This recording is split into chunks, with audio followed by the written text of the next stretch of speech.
Lá vai o meu lindo batalhão. Só pra não perder a rima, pra me passar por cima, não é preciso avião.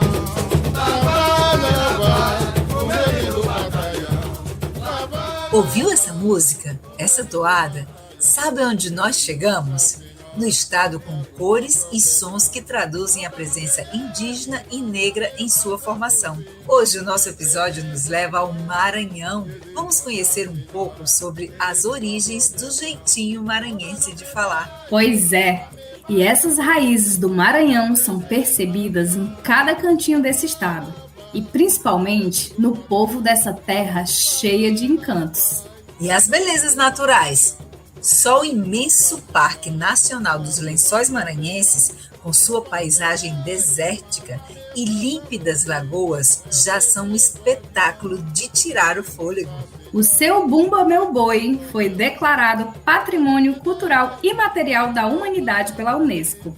E na capital, São Luís, a arquitetura reflete a história da presença portuguesa. Mas o Maranhão é muito mais. Nordestinidades.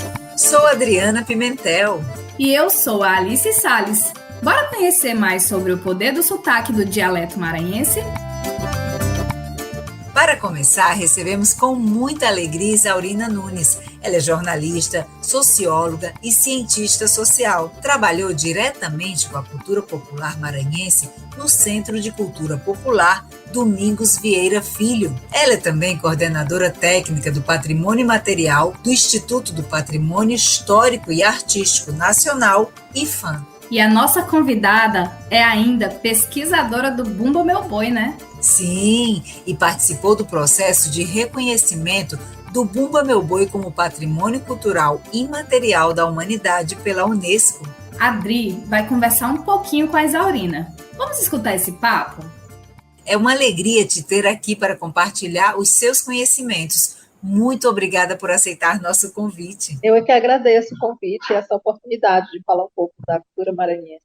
Então, a nossa conversa ela vai começar pelo sotaque. O que é o sotaque do boi, que nos causou muita curiosidade saber que sotaques são esses. A gente fala que o boi no Maranhão ele é interessante, ele é importante, não só pela quantidade, né, porque é um grande número de grupos, mas por conta da diversidade do meu boi, que é aí que a gente vai entrar nessa questão dos sotaques, né, porque é um único bem cultural, né, que é uma categoria que a gente usa, né, quando fala de patrimônio, é um único bem cultural, porém, esse bem cultural ele é vivenciado de várias formas.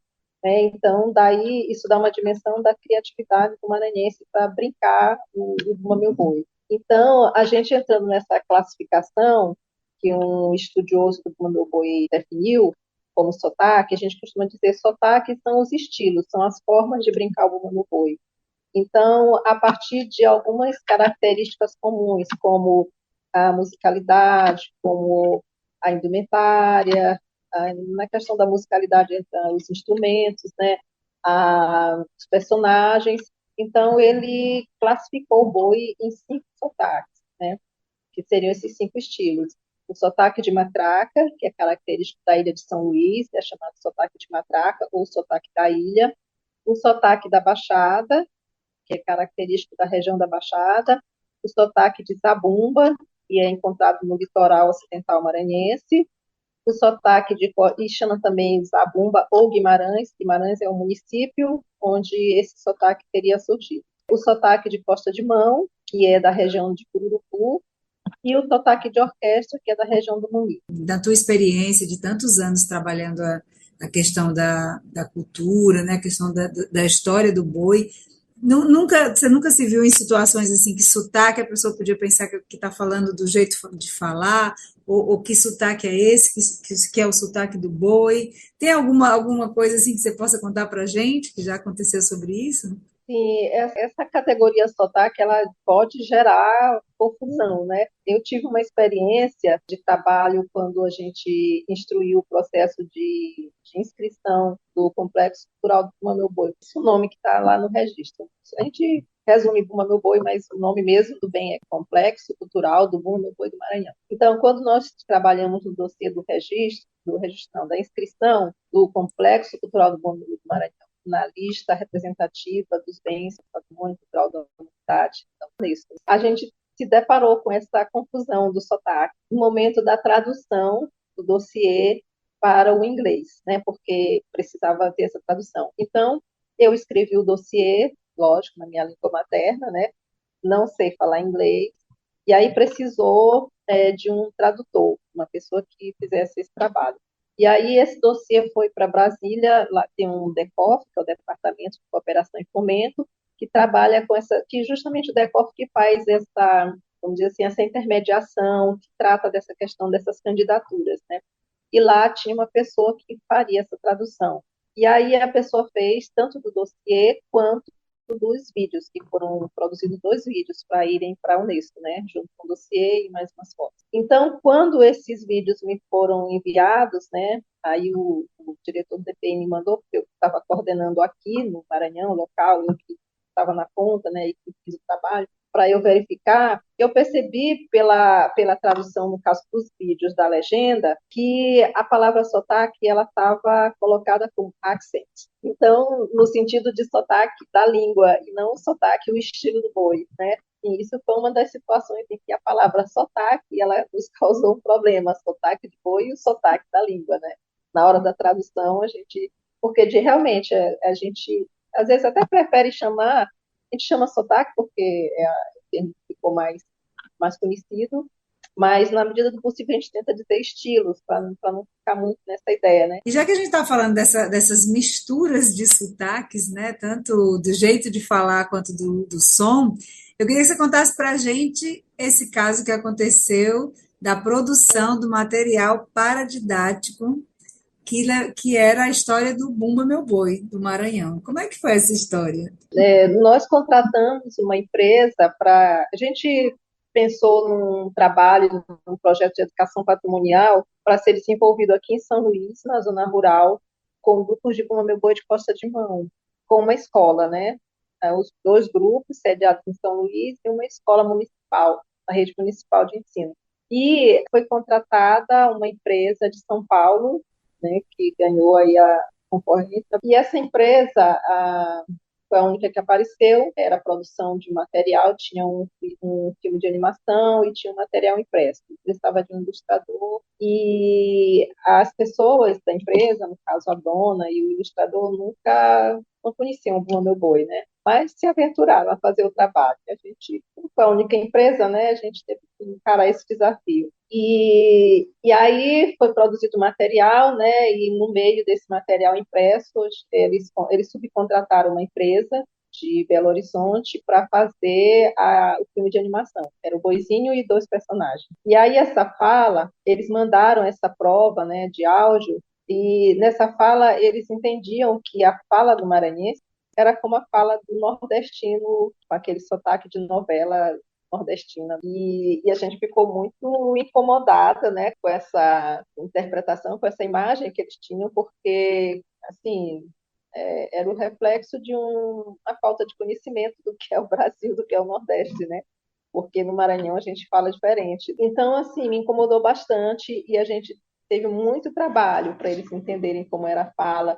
Aí eu tive que gravar o texto para eles entenderem como é que o maranhense fala. O problema é que a moça ela não aceitou a minha sugestão, que era contratar pessoas nativas para falarem, né, conforme os personagens nativos. Aí a pessoa de lá, que eu acho que era mineira ou era paulista, porque me parecia um sotaque paulista, ela tentava imitar. Como é que saía essa imitação? É como se eles estivessem querendo reproduzir, como se fosse uma peça de televisão, que a pessoa tem que decorar e falar, né, o personagem. A pessoa disse, não, mas é porque imaginei que fosse algo que fosse para o Brasil todo, então... Aí ela quis me convencer de que era um padrão, né, a fala do brasileiro, que fosse um padrão que a gente sabe que não é. Tipo assim, ela citou o exemplo, por exemplo, da televisão, que os apresentadores eles têm uma fala como se fosse uma fala neutra, que é do brasileiro, né? Que para eles pode ser, mas para a gente não, E né? que brasileiro é esse, né, que fala neutro?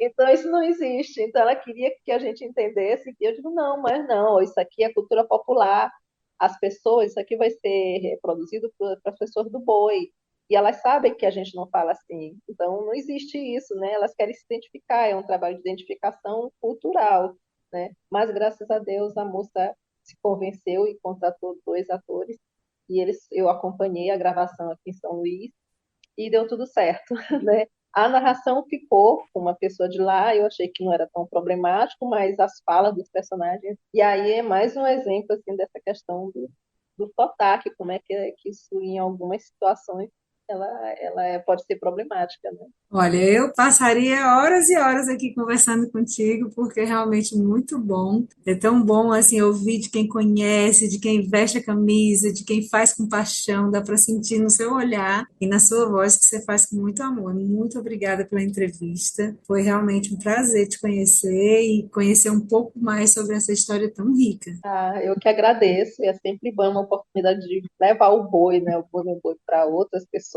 né? Conhecer é assim, o que é bom a gente tem que dividir, né?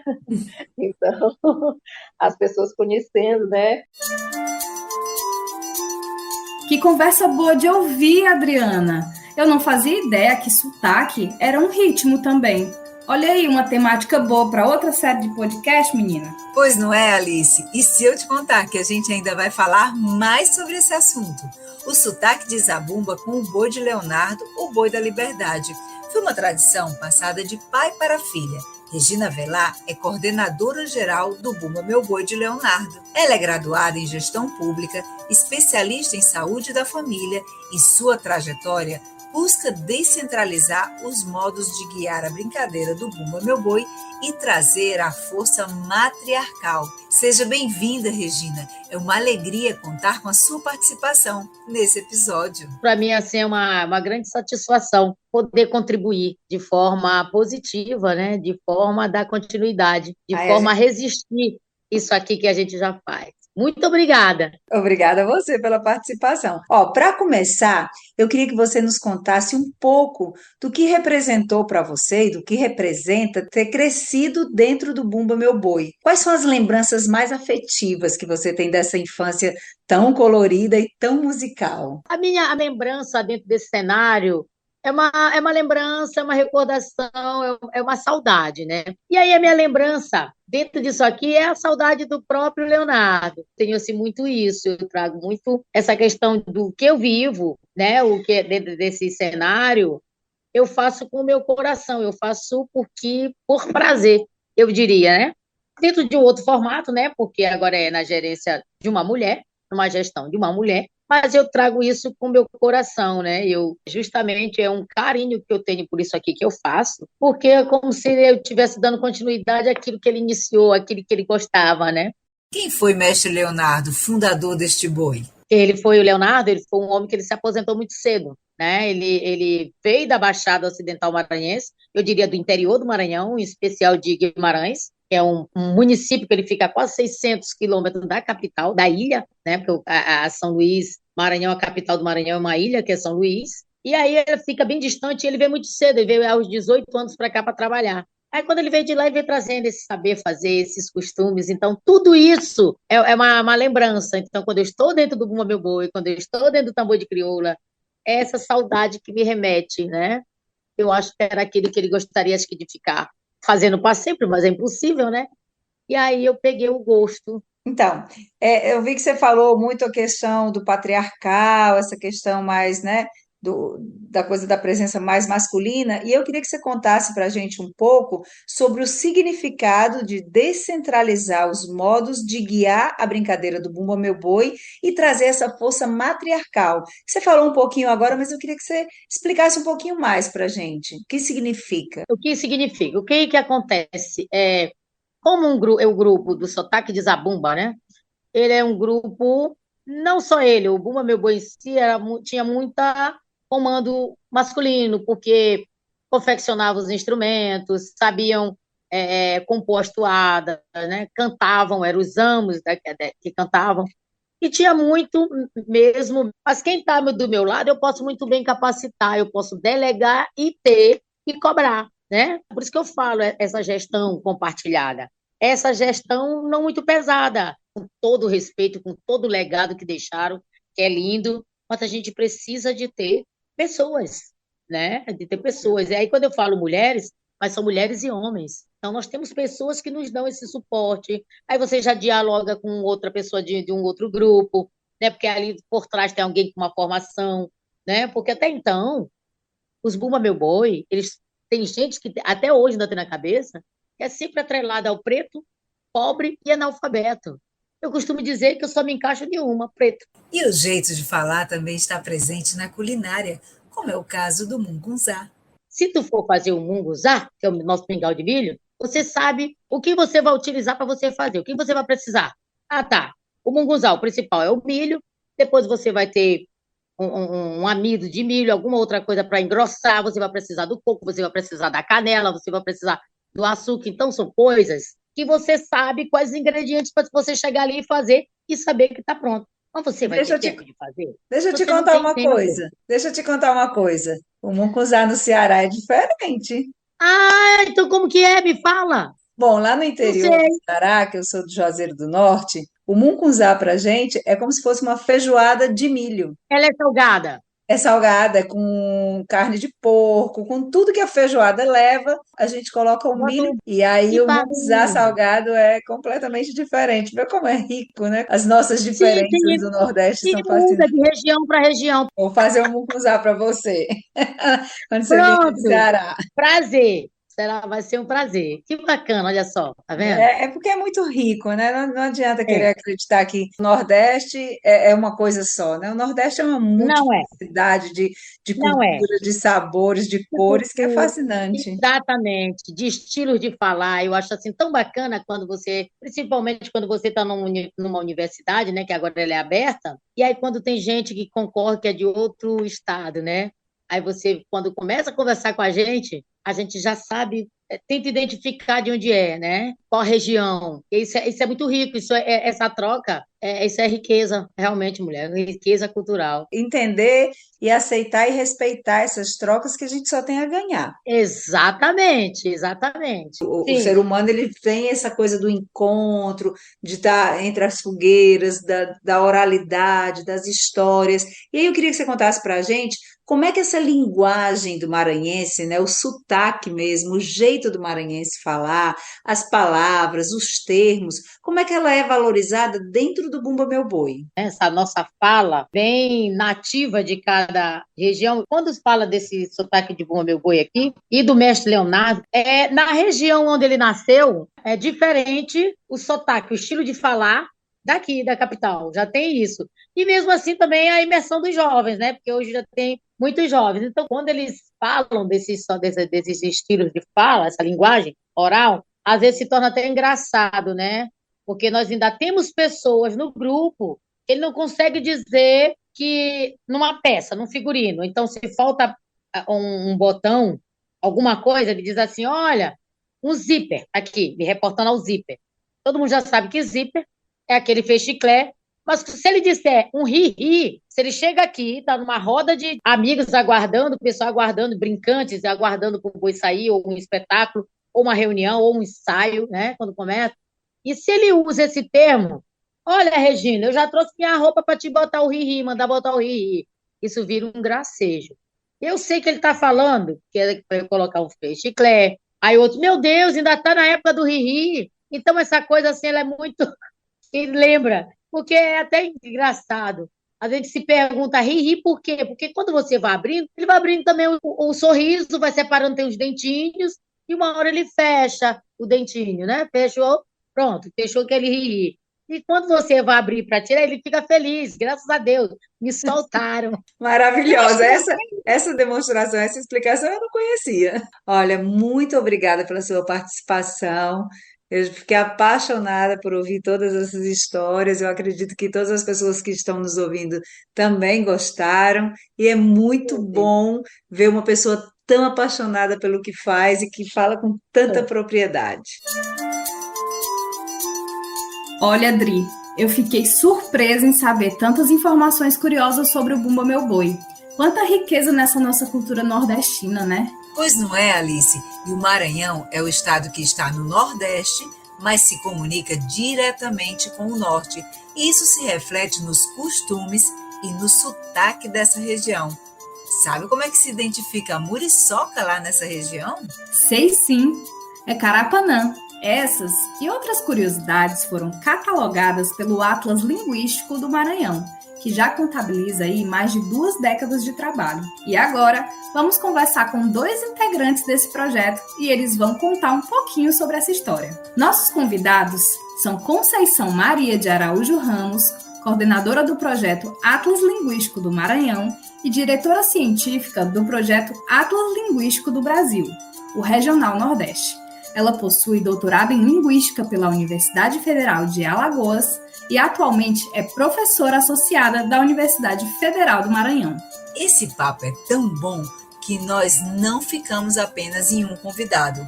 Nessa conversa, falei também com José de Ribamar Mendes Bezerra, doutor em Linguística pela Universidade Federal de Alagoas e que pesquisa principalmente linguística, neurolinguística, língua portuguesa e língua falada.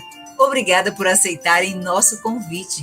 Então, essa oportunidade de poder falar desse projeto, de dizer um pouco da nossa identidade de maranhense, para nós é muito importante, Adriana, e queríamos agradecer bastante esse espaço que nos dá para que possamos falar sobre o nosso projeto. Estamos aqui juntos para mostrar esse trabalho. Então, a minha primeira pergunta vai para a professora Conceição. Eu queria que a senhora fizesse uma contextualização histórica desse jeitinho maranhense de falar. Então, para entender um pouco esse nosso jeitinho maranhense, né? E aí, falando logo no maranhense, normalmente dizem que nos identificam por conta desse nosso nhê, né? Que é só no Maranhão que se diz Maranhão, né? É interessante observar, Adriana, a formação histórica, não é?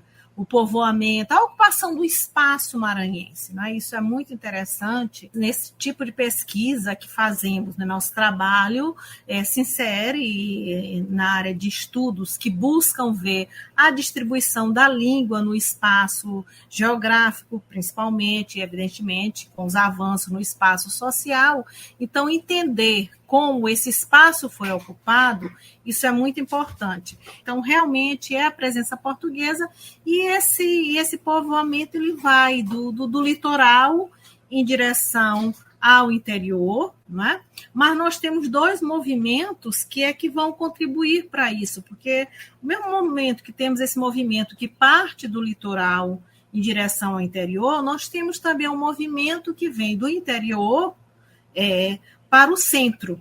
E aí nós temos uma cidade, um município de Caxias, que é justamente quando essas 2 frentes elas convergem e se encontram. Está mostrando que nós somos, na verdade, uma área de transição linguística, que é justamente essa zona em que nós temos formas que se espraiam e convivem com outras formas ali. Então, o Maranhão, ora, ele se alinha com o norte, ora, ele se alinha com o nordeste. Então, essa zona de transição que se observa perfeitamente no que diz respeito ao ambiente geográfico, nós estamos observando isso no que diz respeito ao ambiente linguístico, fazendo um estudo sobre esse mosquitinho que nos morde à noite e faz aquele barulhinho, né, que voa, faz aquele barulhinho, aquela picada que coça muito. Você faz essa pergunta e aí se obtém resposta, por exemplo, aqui no Maranhão, praga. E nós já, de tudo que investigamos no Brasil, praga não aparece para nomear a muriçoca. Eu já ia falar, lá no Ceará é muriçoca. Então, praga, né? Praga, nós conhecemos, o resto do Brasil conhece praga, a praga que dá na lavoura, não é? Exatamente. É uma forma mais genérica. Mas aí observa outro lado. Aí nós encontramos no Maranhão o Carapanã, que é muito presente na Amazônia. Né? E é muriçoca também? Que é muriçoca também, é uma palavra indígena, de origem indígena, aparece o Pará, praticamente é todo o Carapanã. E nós vamos observando que a faixa do Maranhão, que está, né, essa região limítrofe, Maranhão-Pará, aí Carapanã já vai aparecendo. Professor Mendes, gostaria que o senhor comentasse com a gente uma questão, que o senhor traz múltiplas formações, né, como graduação no Direito, especialização em irrigação e drenagem, é graduado em Engenharia Civil. Como é que essas linguagens tão diferentes elas estão presentes no seu dia a dia? Que eu achava estranho, como engenheiro, ouvir um advogado dizer. E depois, quando eu fui dizer como advogado, e me lembrava de quando era engenheiro. Então, isso eu só entendi quando eu fui para as letras, para estudar a linguagem. Né? Então, todo esse estudo serve para a gente entender o ser humano, suas linguagens, seus locais, seus ambientes sociais, né? E, inclusive, suas preferências linguísticas. Eu vou anotando as minhas, e aí eu parto para a minha própria observação. Se eu estou falando com bastante raiva da polícia, eu digo polícia. Se eu quero dizer que a polícia faz um bom trabalho educativo, social, é a polícia que faz isso. Então, a polícia é quando a coisa pega. Então, eu tenho 3 sonoridades para o segundo som da palavra, a partir do meu estado psicológico, a partir da minha enunciação. Então, tudo isso é o trabalho do Atlas Linguístico do Maranhão, aqui da Universidade Federal do Maranhão, que trabalha tanto com o interno ao Estado, o Atlas Linguístico do Maranhão, o ALIMA, quanto ao Brasil, o Atlas Linguístico do Brasil. E, para isso, a gente também olha para o mundo. E a gente vai sempre fazendo um intercâmbio internacional para que a gente possa partir do mundo e entender o Maranhão. Então, nós temos no nosso falar essas ideias todas. Né? Nós temos algo do francês, evidentemente que o francês do século XVI, XIV, XIII, XII, do português, né? Também a partir do século XII a seguir, e do holandês. Então, nós vamos ter essa marca maranhense, que, como disse a professora Conceição, é uma marca. Quem diz Maranhão são os maranhenses. E a gente nota essa e muitas outras marcas que nós temos aqui. Ok? Em uma das entrevistas que eu fiz com pessoas aí do Maranhão, eles falavam também sobre a presença de outros falantes de outros estados que vão para morar ou por algum motivo chegam a viver aí. Então, eu queria que vocês colocassem um pouco, falassem um pouco para a gente como é essas misturas também com os vizinhos nordestinos. Vocês decidem quem quer falar primeiro. Vamos lá, eu retomo a palavra e depois a nossa coordenadora também tem outras ideias. Eu gosto muito disso e, pessoalmente, eu gosto de seguir a fala das pessoas que estão à minha volta no lugar. Se em São Luís, pessoas de outros estados que estão próximo a nós, eu tento seguir essa fala propositadamente, para que a gente possa criar um clima o mais próximo possível de uma homogeneidade. Isso ajuda muito. Depois a gente ri muito, a gente aprende muito e a gente não sente a diferença de fala muito forte. Quando eu saio daqui para qualquer lugar do Brasil ou do mundo, eu também tento falar a moda local. Né? Então, essas ideias sobre língua são muito agradáveis para mim, né? Me permitem ver o mundo com outros olhos, sempre agora seguindo o Ferdinand de Saussure. É o ponto de vista que faz o objeto. Eu olho para o objeto a partir do meu ponto de vista, da minha situação, para que isso possa me refletir o melhor possível daquele lugar, daquelas pessoas, para que a gente entenda um pouco melhor sobre essa ideia. Né? A professora Conceição tem outras ideias a respeito, ela vai escolher aqui também para vocês. Com relação ao que tu estavas perguntando, né, essa presença de outros migrantes brasileiros aqui, não é? Esse movimento no Maranhão, ele tem sido bem evidente, né? Nós tivemos um grande movimento de cearenses, né? Então, assim, essa nossa relação a nossa vizinhança, né? Ela se deu, no primeiro momento, muito intensa com o Ceará, né? E também interessante, porque nós temos uma área aqui, o município de Araioses, que a relação com o Ceará também é muito grande, ela se dá por conta do extrativismo do caranguejo. Nós tivemos um projeto que foi fazer um glossário do caranguejo. E até esse projeto eu não tinha, por exemplo, conhecimento que boa parte do caranguejo consumido no Ceará, ele sai do Maranhão, né? Então, nós temos aí esse fluxo, né? O pessoal que leva o caranguejo, né?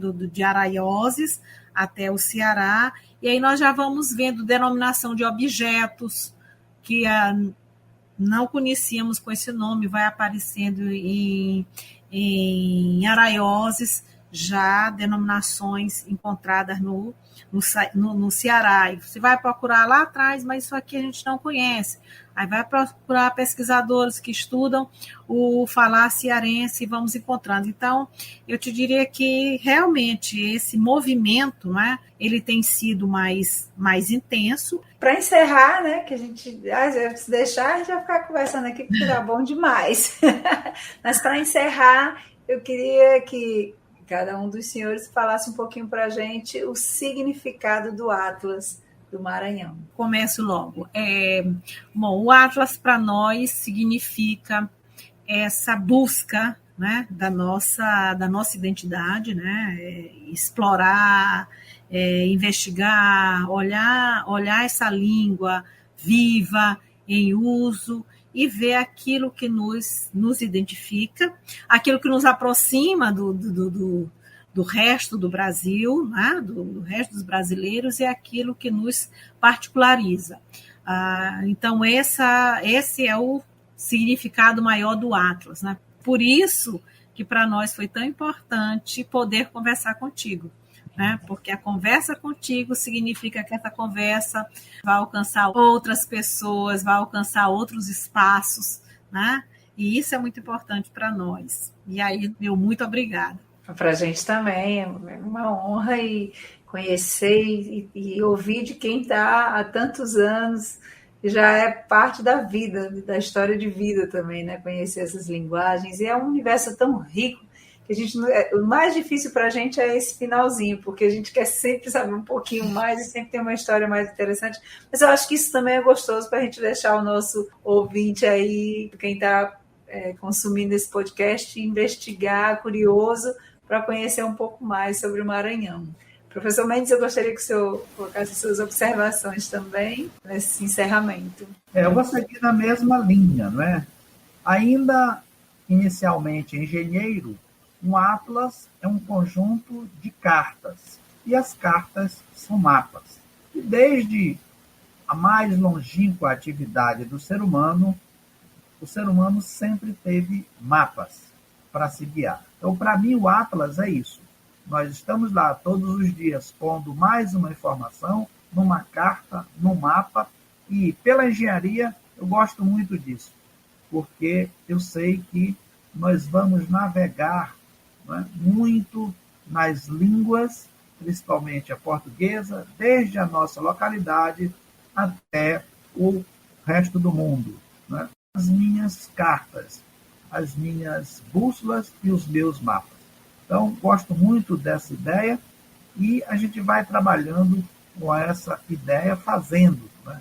O Atlas Linguístico do Maranhão, o ALIMA, o Atlas Linguístico do Brasil, o ALIBE, e junto com outros pesquisadores de outros lugares do mundo, fazendo os outros atlas do mundo, da humanidade. Então, essa é uma ideia muito interessante, que eu gosto muito e sigo, né? E continuo agradecendo a você que está dando essa oportunidade de nós falarmos para outras pessoas sobre esse assunto que para nós é tão gostoso, é tão legal, né? E a gente está aqui na Universidade Federal do Maranhão fazendo isso para o mundo. Muito obrigada, foi muito prazeroso, muitos conhecimentos novos. Abre os ouvidos que lá vem história. Regina Velar, coordenadora geral do Bumba Meu Boi de Leonardo, voltou para contar sobre os termos locais mais usados nas músicas. Vocês usam muitas palavras ou frases para deixar uma identidade bem marcante nas produções? Conta pra gente sobre esses termos. Sim, eles são muito termos, eu diria, próprios, até mesmo para identificar. Porque você fala assim, vai buscar vaqueiro, o reprodutor da manhada, ele está dizendo, vai buscar vaqueiro, para vir mostrar para o povo que ele é um boi bonito, né? É o mimo da fazenda, é o melhor da fazenda. Então ele no tempo já vai buscar vaqueiro, o reprodutor da manhada, vai buscar vaqueiro, o reprodutor da manhada. Aí ele vem trazendo especificações desse boi. Ele tem bebê do branco. Você tá olhando? Tô. Dá pra olhar? Dá pra ver. Só quem vai ficar com inveja são nossos ouvintes, né? Porque eles não estão vendo. Mas vão ter que ir lá na nossa rede social e ver os vídeos que você vai passar pra gente. Sim, já faço até um convite. É só acessar lá o @Boi de Leonardo oficial, que vai encontrar lá o Boi de Leonardo. Todas essas belezas aqui. Aí quando ele fala assim, aí ele começa, quando ele vai dizer que ele vem apresentar, ele vai dizer assim, o reprodutor da manhada, falando que era um boi gigante, um boi grande, um boi que vai fazer várias matrizes. Aí ele começa a falar a especificação desse boi que ele quer apresentar. Aí ele começa a falar, ele tem bebedor branco, ele tem a boca, né, essa parte. Ele fala bebedor, né, que é onde bebe a água. Fala, ele tem bebedor branco, da ponteira. Ele fala do chifre. Ele vem falando da ponteira, a ponta do chifre. Da ponteira aniquilada. Porque antigamente, a ponta o mimo da fazenda, ele tinha ouro na ponta, realmente. Só que depois ficou caro botar o ouro, né? E aqui tem um alusivo, né? Aqueles, como chama aquele galão, não sei como é que vocês chamam aí, que cola, né? E vai fazendo aquela pontinha de ouro, né? E fala, da ponteira aniquilada. Aí fala, boi do couro preto, ele cantando, boi do couro preto, que tira malfazejo da jogada. Malfazejo, na linguagem, é aquela pessoa que não está com um espírito muito bom, aquele que não está torcendo pelo grupo, que está ali, né, mais desconfortável com alguma coisa. Então vem esse famoso olho grande, né, o invejoso.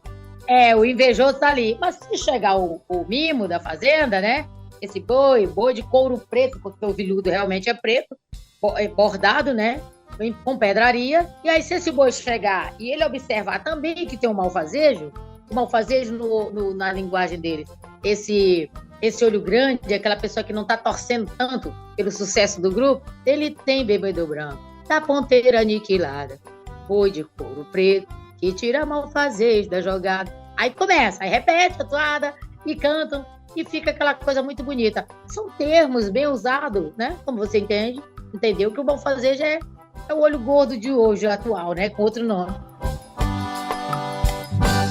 Maranhão é a terra dos poetas, tem cantor de toda a natureza. Minha irmã, como dizem os maranhenses, como é gratificante conhecer um pouco sobre mais um estado do Nordeste, né? É muita riqueza. E aqui foi só uma pequena amostra. É isso aí, Alice. Agora que já conhecemos um pouco, ficou o gostinho de quero mais. E já digo, vou pesquisar um pouco mais e no próximo São João vou conhecer o Bumba Meu Boi de perto. Ai, que massa! Olha, você não vá só não, viu? Me leve. Bom, mas vamos nos despedindo do Maranhão. Esse episódio de hoje terminou. Fica ligado e ouça todas as produções da série Nordestinidades Parte 1. Este programa teve produção de Adriana Pimentel, locução de Alice Salles e Adriana Pimentel, gerência de projeto de Isabelle Fernandes, coordenação de Maristela Crispim e edição de Kiko Gomes. Nordestinidades.